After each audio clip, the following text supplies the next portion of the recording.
Today guys, I'm super excited because I recently upgraded my miter saw stand to this Powertec MT4000.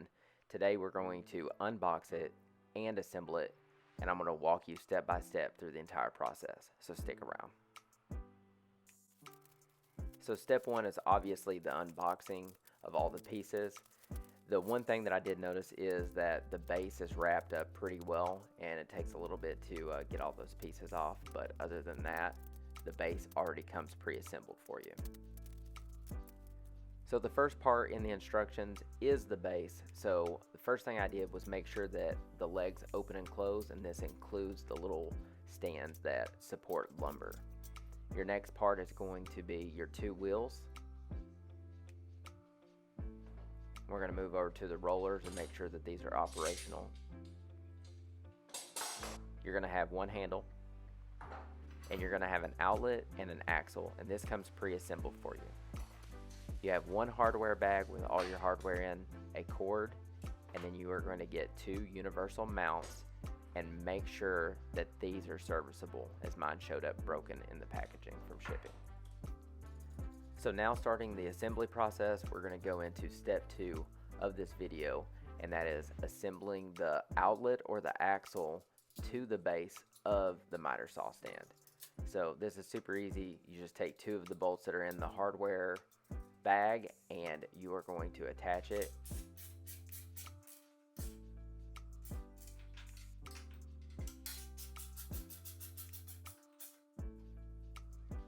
Step 3 is super easy. You're going to plug in the outlet cord to the outlet on the base, now that you've got it screwed in. Step 4, you're going to attach the wheels. The hardest portion that I found on this was the little spacers that you need to put on the spacing rings for the axle to keep the wheels locked into place. Once you get those, they do. Step 5, you're going to attach the handle, again with the hardware that's provided in the hardware bag.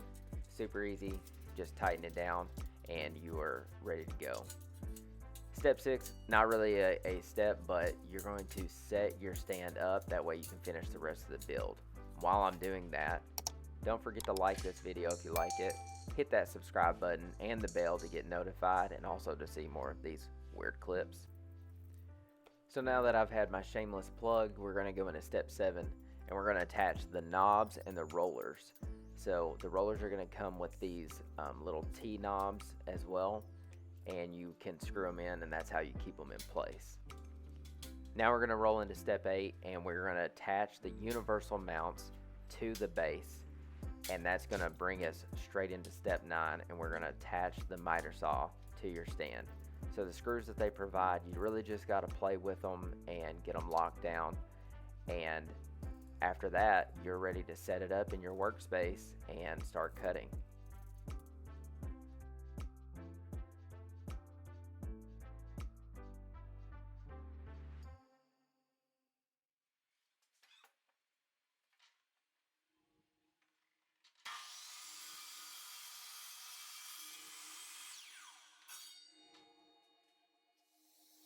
Alright guys, now that you have had an opportunity to see how this thing comes right out of the packaging with the unboxing portion, and see me assemble this, which was pretty easy if I do say so myself, it's pretty self-explanatory.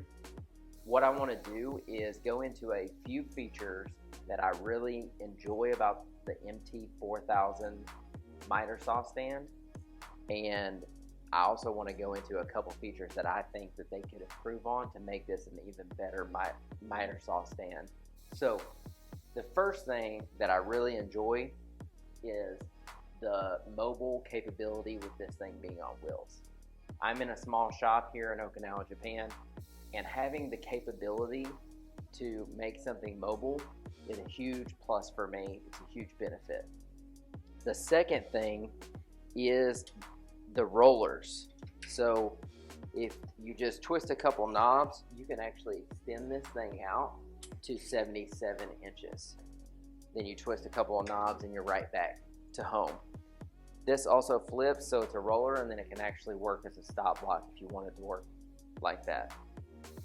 The third thing that I would mention is it has a little twisting leveling foot, and I really find that beneficial because now level this thing out and it be sturdy for sawing in my shop that doesn't really have a level floor. It's actually pretty slanted. Last thing that I have that I really like is having 3 outlets on the miter saw stand itself.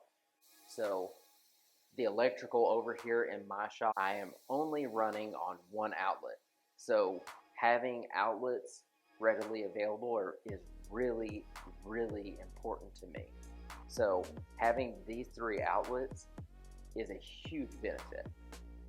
The things that I think that they could do differently with this miter saw stand is, the first thing, this roller right here and the outlets kind of don't interact well with each other when you have something plugged in. So I can't actually get the roller level when I have something plugged in, and usually I have my saw plugged into it. So that is kind of an annoying feature that they probably could have thought through a little bit better. But, you know, it will still get the job done. The second thing that I think that they could improve, and so they have 2 different versions of a miter saw stand. They have this miter saw stand, which is the MT4000, and then they have another stand that does not have the outlets, but it has deluxe, like, little trays that can hold things that you have like laying around, like a square or a pencil or something like that.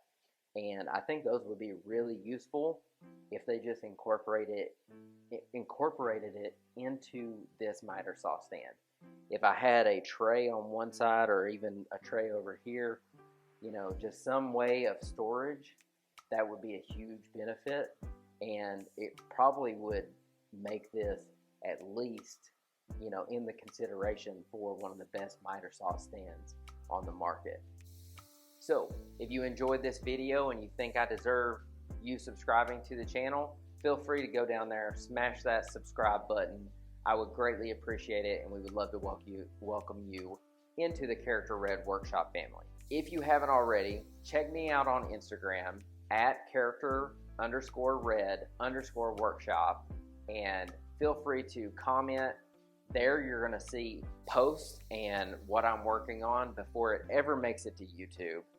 And not to mention, you can always hit me up with a DM and ask any questions about this miter saw stand or any other of my projects or videos. So we will catch you on the next build, guys. See ya.